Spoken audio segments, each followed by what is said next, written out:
여러분 안녕하세요. 2월 3일 수요일 아침입니다. 오늘도 하나님께서 참 좋은 날을 또 선물로 주셨습니다. 우리 또 하나님 말씀 보면서 정말 감사하면서 하루를 시작하도록 하겠습니다. 오늘 말씀은 로마서 15장입니다. 1절에서 13절까지 말씀을 제가 봉독해 드리겠습니다. 믿음이 강한 우리는 마땅히 믿음이 약한 자의 약점을 담당하고 자기를 기쁘게 하지 아니할 것이라. 우리 각 사람이 이웃을 기쁘게 하되 선을 이루고 덕을 세우도록 할지니라. 그리스도께서도 자기를 기쁘게 하지 아니하셨나니 기록된 바 주를 비방하는 자들의 비방이 내게 미쳤나이다 함과 같으니라. 무엇이든지 전에 기록된 바는 우리의 교훈을 위하여 기록된 것이니 우리로 하여금 인내로 또는 성경의 위로로 소망을 가지게 함이니라. 이제 인내와 위로의 하나님이 너희로 그리스도 예수를 본받아 서로 뜻이 같게 하여 주사 한 마음과 한 입으로 하나님 곧 우리 주 예수 그리스도의 아버지께 영광을 돌리게 하려 하노라. 그러므로 그리스도께서 우리를 받아 하나님께 영광을 돌리심과 같이 너희도 서로 받으라.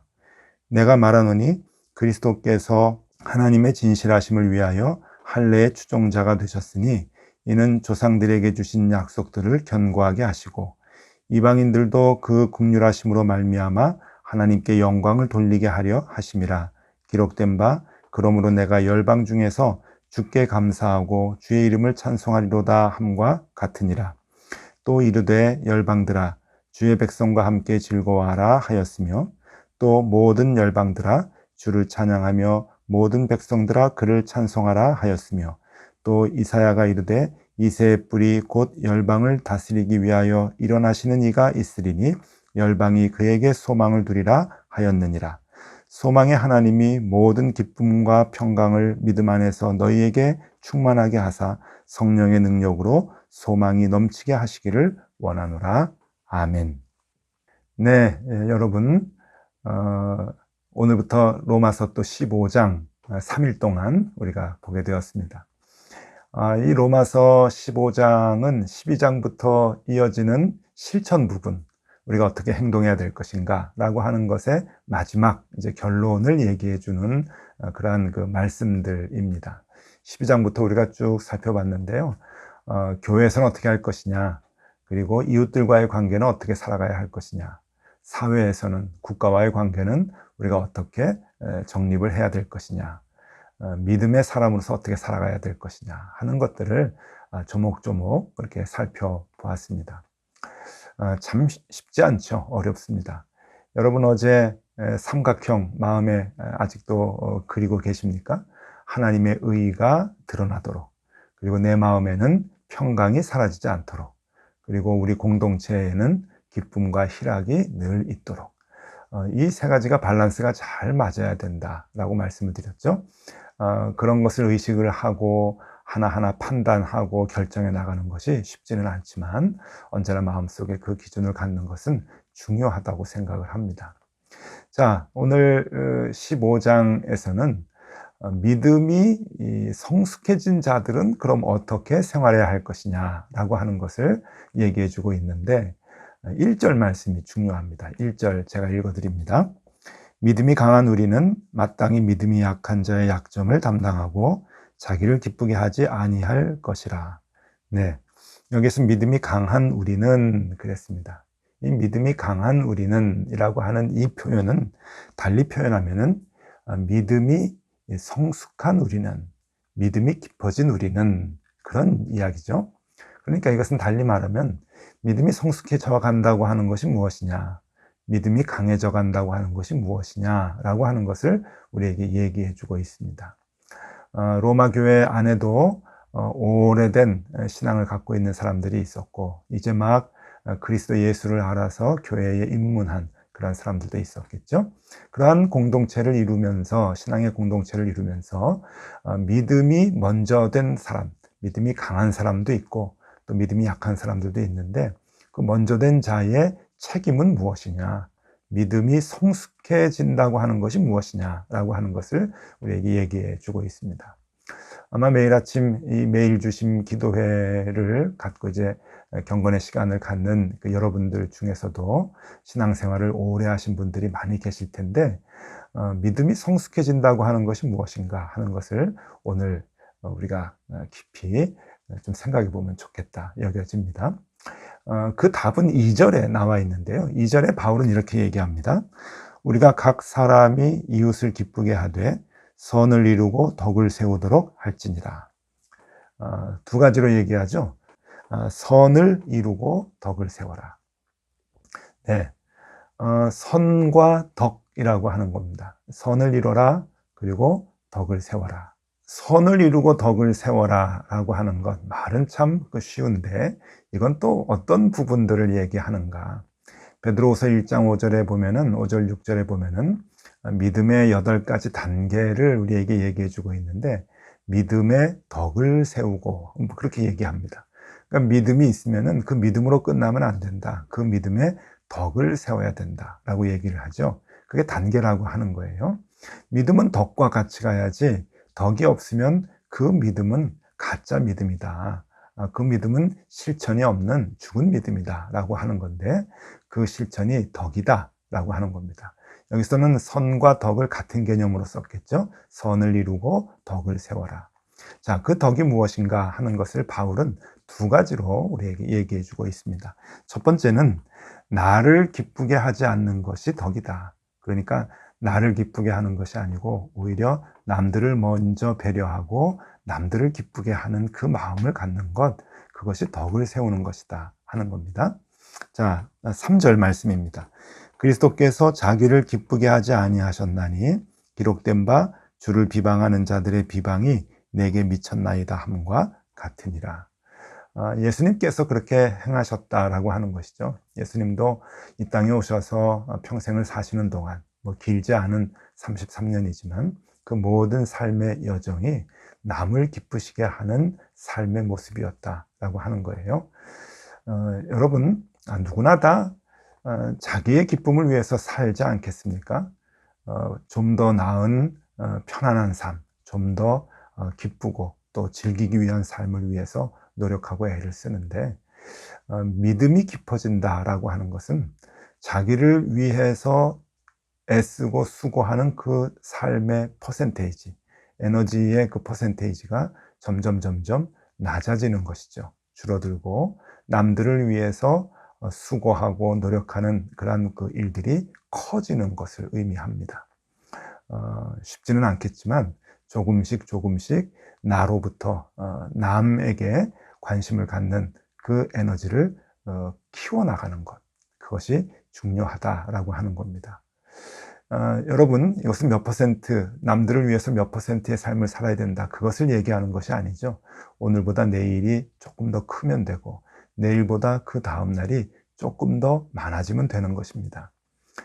반대로 나에 대한 욕심을 채우기 위해서 나의 관심을 갖고 나에게 모든 관심에 집중이 되는 것이 늘어나게 된다고 하면 그것은 부끄러운 삶이고 신앙인의 올바른 모습이 아니라고 하는 것이죠.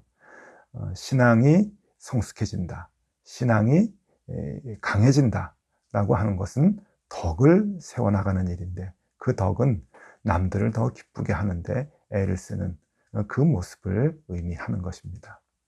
여러분, 어제보다 오늘 남들을 위해서 더 많이 배려를 해주시고, 오늘보다 내일 남들을 위해서 더 많은 사랑을 아끼지 않아 주시면 좋겠습니다. 그것이 그리스도인이 덕을 세워나가는 길이다 라고, 예수님을 닮아가는 길이다 라고 바울은 우리에게 얘기해 줍니다. 제가 사진 몇 장 보여드릴 텐데요. 여러분, 이 사진은 그 암투병하는 그 아이들이 머리를 삭발했을 때 친구들이 같이 머리를 이제 깎는 이제 그러한 그 이야기인데, 여기저기에서 가끔 이렇게 기쁜 소식이 우리에게 들려지는데, 이 상황은 지난 2016년 6월에 미국의 콜로라도에 있는 한 초등학교에서 이제 일어난 거예요. 마리 팩이라고 하는 한 아이가 1년 동안 암투병을 하다가 학교로 이제 복귀를 합니다. 근데 이제 머리가 없죠. 그랬더니 이 친구의 1년 만에 학교로 복귀하는 것을 축하하기 위해서 친구가 머리가 없는 거 부끄러워하고 창피해 할 수 있잖아요. 그러니까 그걸 축하하기 위해서 전교생, 그리고 전체 선생님, 그리고 원하는 학부모까지 강당에 모여가지고 머리를 깎는 그 삭발식을 했다고 합니다. 그래서 아이들도 많이 머리를 깎고 또 선생님도 깎고 그리고 부모님들 중에서도 머리를 깎고 해서 그 마리팩이라고 하는 아이가 부끄러워하지 않도록 우리는 다 똑같이 네 친구야 라고 하는 것을 얘기해 주는 그러한 그 행사를 했다고 하는 뉴스예요. 참 마음이 따뜻해지죠. 이런 거는요. 남들을 어떻게 기쁘게 해줄까? 나보다 남을 우선하는 거예요. 여러분, 내 머리를 깎으면 나는 좀 불편하죠. 내가 더 창피하고 더 어디에 가서 좀 부끄러울 수가 있는데, 남이 기뻐한다면 기꺼이 하는 겁니다. 여러분, 어린아이들도 이 일을 하는데 우리 그리스도인들, 그리고 신앙생활 오래 했다고 하는 우리 성숙하다고 하는 우리 신앙인들이 이런 마음을 갖고 살아가는 것 얼마나 소중한지 모릅니다. 그런 마음이 없다고 하는 것은 어린아이들 앞에서 참 부끄러운 일이죠. 여러분, 꼭 머리를 깎자고 하는 얘기가 아닌 거 아시죠? 예, 그 마음을 갖는 것이죠. 남들을 먼저 배려하고 그리고 남들을 기쁘게 해줄 수 있는 일이 무엇인가 라고 하는 것을 생각하면서 살아가는 것, 그것이 성숙한 신앙인의 모습이다 라고 하는 겁니다. 제가 지금껏 목회를 하면서 정말 신앙이 신실한 그 남자, 우리 중년의 집사님 한 분 만나게 되었는데요. 그분은 수요일 저녁 예배를 한 번도 빠진 적이 없으십니다. 조금 미안한 말로 어떻게 보면 좀 바리새인 같은 그런 그 신앙이 있는 거 아닌가 하는 생각이 들 정도로 정말 반듯하게 규칙적으로 예배에 참여하고 수요일 저녁 예배까지도 늦지 않고 늘 참여해서 예배를 드렸던 분인데, 하루는 빠지셨어요. 들쭉날쭉 하던 분들이 이제 그러면은 뭐 그렇게 관심을 갖지 않는데, 한 번도 빠지지 않은 분이 빠지니까 다음에 오셨을 때 좀 여쭤봤죠. 어떻게 지난번 수요예배 빠지셨냐? 그랬더니 직장에서 동료가 있는데 제사 지내는 일 때문에 먼저 좀 들어가 봐야 된다고 그분이 하던 일을 조금 이렇게 맡아서 밤에 좀 야근을 했다고 합니다. 제사를 지내러 집에 일찍 들어갈 수밖에 없었던 옆에 동료를 위해서 그 일을 위해 대신 밤을 세워서 야근을 해 주었던, 예배도 빠지면서 야근을 해 주었던, 제가 참 감동을 좀 많이 받았어요. 그래서 그 전에 이분이 좀 율법적인 그 신앙생활 하는 거 아닌가 생각을 했던 것을 이제 안 하고 참 제가 회개를 좀 했는데, 여러분, 참 기분이 참 좋았습니다. 네, 동료를 위해서 그를 편안하게 해주고 배려해주기 위해서 내가 손해보고 내가 조금 힘들어하는 것, 그것은 좋은 일입니다. 성숙한 신앙인이 할 수 있는 일이죠. 또 그런 일들을 감당할 때 우리는 성숙한 신앙인이 될 수가 있는 거겠죠. 자, 남을 기쁘게 하는 것, 그러니까 나를 기쁘게 하지 아니하고 남을 기쁘게 하는 것, 그것이 덕을 세우는 일이다. 첫 번째고요. 두 번째는 포용하고 받아들이는 것입니다. 7절 말씀입니다. 그러므로 그리스도께서 우리를 받아 하나님께 영광을 돌리심과 같이 너희도 서로 받아라. 네, 포용하고 서로 받아들여라. 우리가 지난 그 14장 1절 할 때 너희가 받아라 라고 하는 말씀 설명해 드렸죠. 이 받는다 라고 하는 것은 내가 뭐 이렇게 움켜잡고 누가 던져주는 것을 받고 하는 그런 것이 아니고 내 마음을 여는 거라고 했습니다. 오픈 마인드라고 말씀드렸죠. 내 마음에 있는 담을 허물어 버리는 거예요. 내 담을 헐고, 마음의 담을 헐고 마음 문을 활짝 열어서 남들을 수용하는 겁니다. 우리 주님께서 이 땅에 오셔서 할례를 받으셨습니다. 그리고 또 세례를 받으셨죠. 여러분, 예수님이 왜 할례를 받으실 필요가 있을까요? 왜 받으셨을까요? 참 의문입니다. 성경을 읽을 때마다. 예수님은 또 왜 세례 요한으로부터 세례를 받으셨을까요? 하나님의 아들이 세례 요한에게 세례를 줘도 부족한데 왜 세례를 받으셨을까? 또 아기 때 왜 할례를 받으셨을까? 8절 말씀에 그 이유를 얘기합니다. 내가 말하노니 그리스도께서 하나님의 진실하심을 위하여 할례의 추종자가 되셨으니 이는 조상들에게 주신 약속들을 견고하게 하시고, 네, 이게 무엇인가 하면은 받아들이신 거죠. 조상들이 쭉 해왔던 것을 받아들이는 거예요. 남들이 실족지 아니하도록 그것도 다 받아들이고 내 마음에 있는 담을 허무셔서 우리 예수님도 할례 받으시고 세례를 받으시고 사역을 하셨다라고 하는 그런 이야기죠. 덕을 세운다고 하는 것은 바로 그것입니다. 내가 남들을 다 포용하고 남들의 생각을 수용하고 내 마음에 있었던 고집들, 생각들 이런 것들을 다 내려놓고 그것을 받아들이는 것, 이것이 덕을 세우는 길이다, 선을 이루는 길이다 라고 오늘 바울은 얘기합니다. 네, 하루하루 이 실천편 서로 나누는 것이, 말씀드리는 것이 쉽지는 않습니다. 저도 잘 안 되기 때문이죠. 그런데 여러분, 오늘도 함께 힘쓰면 좋겠습니다. 자, 믿음이 강해진다고 하는 것은 무엇이냐? 그것은 믿음이 성숙해진다고 하는 것인데, 믿음이 성숙해진다고 하는 것은 덕을 세우는 일이다. 믿음의 덕을 세워라. 베드로 사도가 말씀하신 것 같이 믿음의 덕을 세우는 것, 그것이 성숙해지는 것이다. 그 덕을 세우는 것은 무엇인가? 두 가지로 오늘 얘기하는데, 하나는 나의 기쁨을 위해서 사는 것이 아니라 남들을 위해서, 남들의 기쁨을 위해서 사는 것, 그리고 남들을 포용하고 받아주는 것. 여러분, 이 두 가지 쉬운 일이 아니지만 오늘 우리 한번 또 열심히 실천해 보면 좋겠습니다. 나의 기쁨이 아닌 남의 기쁨을 위해, 그리고 남들의 생각과 모습을 그대로 포용하고 받아주는 것. 오늘 하루 그렇게 실천하면서 성숙한 신앙인의 모습을 보여주실 수 있기를 바랍니다. 기도하겠습니다. 하나님 감사합니다. 우리에게 복음을 주시고 구원을 얻게 해주신 것 감사합니다. 그 세월이 이제 많이 지났는데 우리가 성숙한 신앙인이 되었습니다.